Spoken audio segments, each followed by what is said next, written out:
very good afternoon to you, and welcome to the news at 1 p.m. here on Splash 105.5 FM, the Integrity Station. I am Charity Jerome. Here's the news headline. Inspector General of Police withdraws senior police officers attached to the EFCC.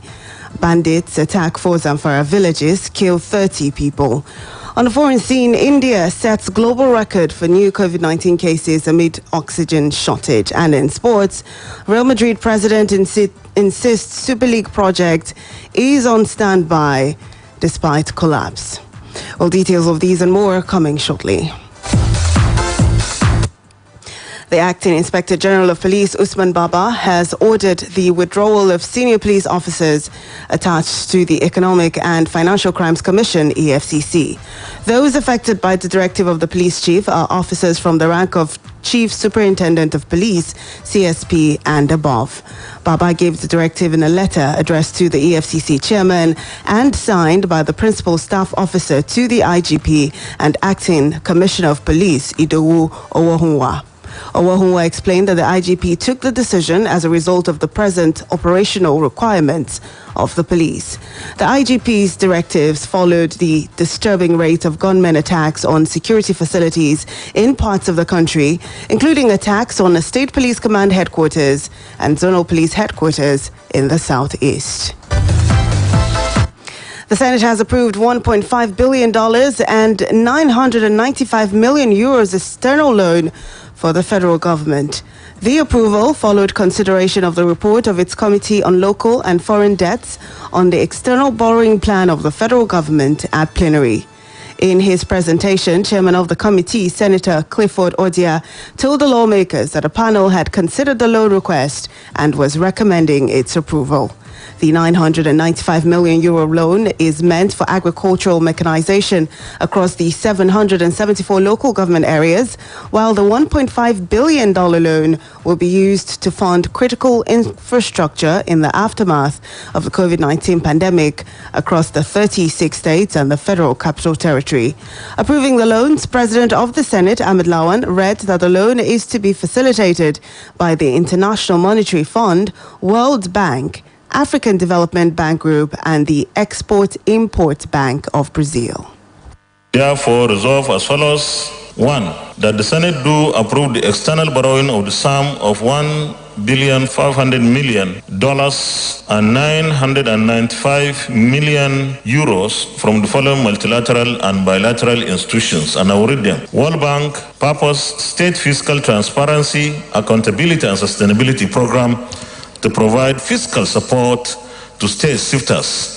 Amount $750 million, interest rate 2.45% per annum. Grace period 5 years, tenure 25 years. World Bank, number 2, World Bank COVID-19 Action Recovery and Economic Stimulus Program to support state-level efforts to protect livelihoods, ensure food security, and stimulate economic activity and cares. $750 million, 2.5% interest rate per annum, 5 years grace period, 25 years of tenure.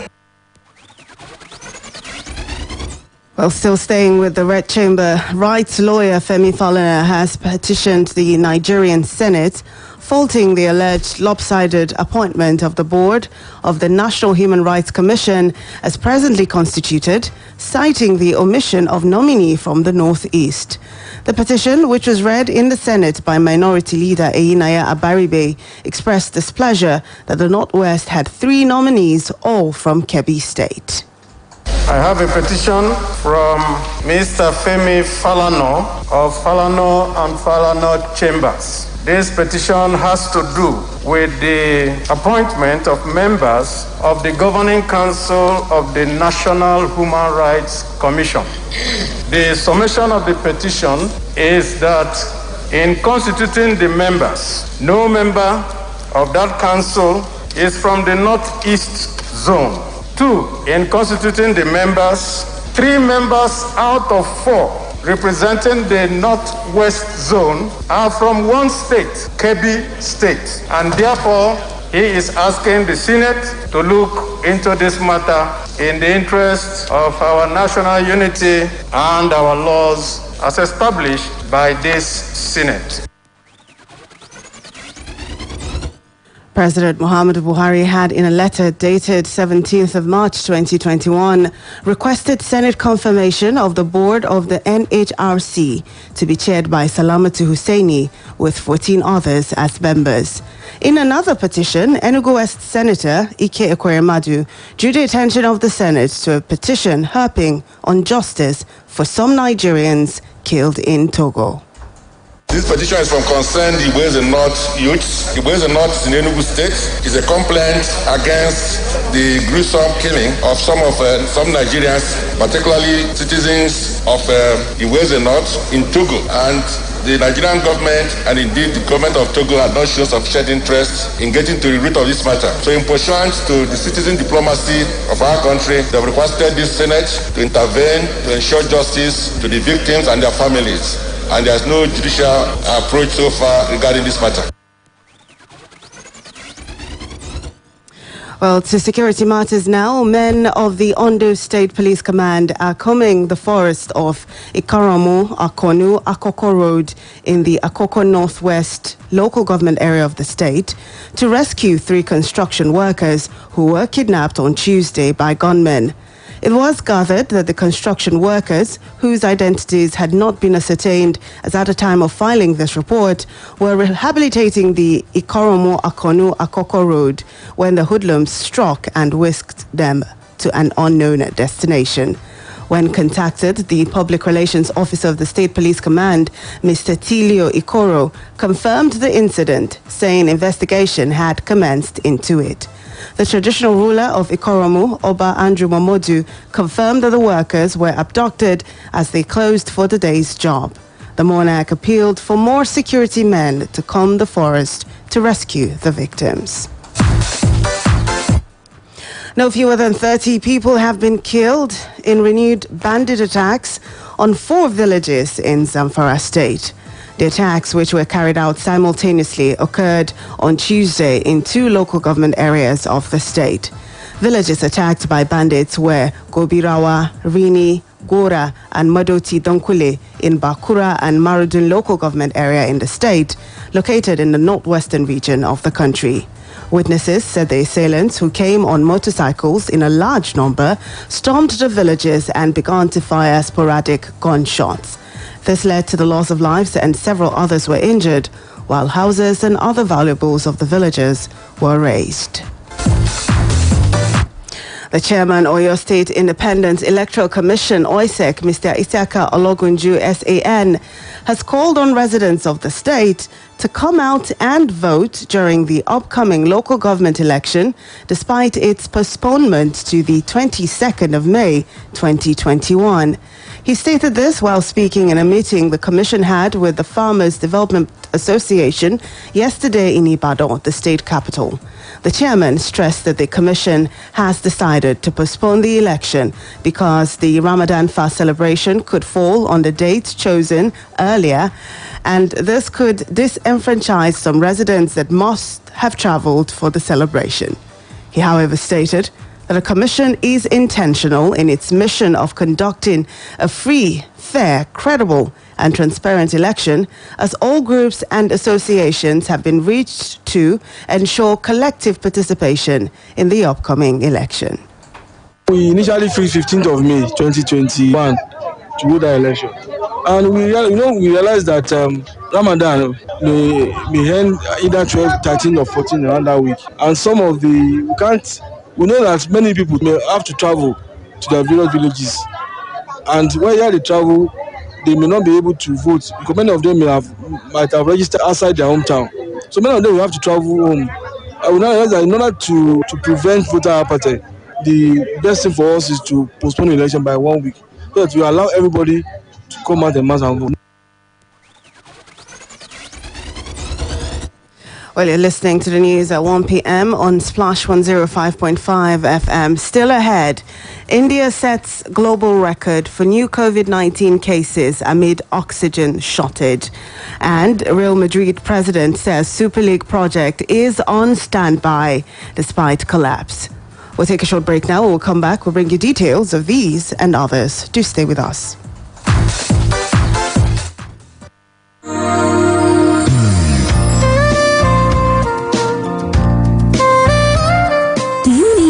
furnished, nice and comfortable hostel accommodation in University of Ibadan, or a place for seminars and executive trainings at the same venue? You do not have to worry. Adebayo Akonde Hall suits your lodging needs and provides you a home away from home. Adebayo Akonde Hall is a 4-star hostel built in a serene environment with constant supply of electricity. It has fully furnished rooms that gives you great comfort at an affordable price. Adebayo Akonde Hall is located at Ajibode Extension, University of Ibadan. To make reservations, visit www.adebayohall.com or call the numbers 0805 699 8718, 0805 699 8719, 0805 699 8720. Adebayo Akonde Hall. Built for comfort. Built for you.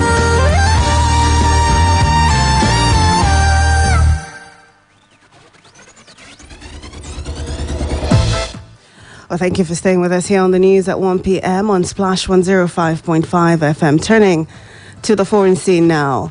India has reported 314,835 new coronavirus cases in the last 24 hours, the highest one-day tally recorded anywhere in the world. Deaths rose by 2,104 in the same time period, India's worst daily toll. It brings the country's total confirmed cases close to 16 million, second only to the US's 31.9 million. India is in the grip of a vicious second wave, and an acute oxygen shortage is raising more fears about its overwhelmed healthcare system. A bomb explosion at a luxury hotel in the Pakistani city of Quetta has killed at least 4 people and wounded 12. The Chinese ambassador to Pakistan is suspected to have been the target of the attack in the car park of the Serena Hotel. He's understood to be in Quetta, the capital of Baluchistan province, near the Afghan border, but was not present. The separatists want independence from the rest of Pakistan and oppose major Chinese infrastructure projects in the area. However, the Pakistani Taliban said it was behind Wednesday's attack at the hotel in Quetta without detailing why. Well, still on the foreign scene, South African President Cyril Ramaphosa has condemned the violent killing of Chad's President Idris Deby. Ramaphosa's condemnation is contained in a statement released by the presidency. The president furthermore expressed the concern of the South African government at developments in the Republic of Chad involving armed groups Chads were worrying. Ramaphosa called for an end to violence in the Central African country, saying an immediate cessation of violence is necessary to bring peace and stability to the Republic of Chad as part of ending conflict on the continent. Well, now to sports. Real Madrid president Florentino Perez has insisted that the European Super League is not dead, despite the competition collapsing just 48 hours after it was announced. On Sunday, 12 clubs, the Premier League's Big Six, plus Real Madrid, Atletico Madrid, Barcelona, Juventus, Inter Milan and AC Milan, confirmed they were planning to start the new midweek European competition. However, the plans began to crumble when the Premier League's Big Six withdrew, following a furious backlash from supporters, the Premier League and UEFA. Inter Milan, AC Milan and Atletico also withdrew yesterday, but Perez, who was due to be the chairman of the league, remains bullish. Manchester City closed in on the Premier League title as the leaders fought back to win 2-1 at Aston Villa on Wednesday in their first match since withdrawing from the European Super League. Pep Guardiola's side were rocked by John McGinn's opener for Villa just after 20 seconds. But City recovered impressively as Phil Foden equalised before Rodri put the visitors ahead. City are 11 points clear of second-placed Manchester United and need a maximum of 8 points from their remaining 5 games to clinch a third Premier League title in 4 seasons. And just before we go, here's a quick recap of the major headlines. The Inspector General of Police has withdrawn senior police officers attached to the EFCC. Bandits have reportedly attacked 4 Zamfara villages and have killed 30 people. We also told you on the foreign scene that India has set a new global record amid record cases and oxygen shortage. And in sports, Real Madrid president has said the Super League project is on standby despite its collapse. For more details on our news, you can visit our website on www.splashfm1055.com. Now you can download Splash FM mobile app on iOS, BlackBerry World, and Google Play Store to listen live, get news updates, and opinion poll. You can also report an event live to us through the iReport feature. To download, simply go to any of the stores mentioned and search for Splash FM 105.5 and then click to download. We now have come to the end of the news on Splash 105.5 FM, the Integrity Station, and the best radio station in the southwest of the country. The news editor is Tunde Olawuwo, assisted by Ayo Olubusi. I am Charity Jerome. Good afternoon. Thank you for listening.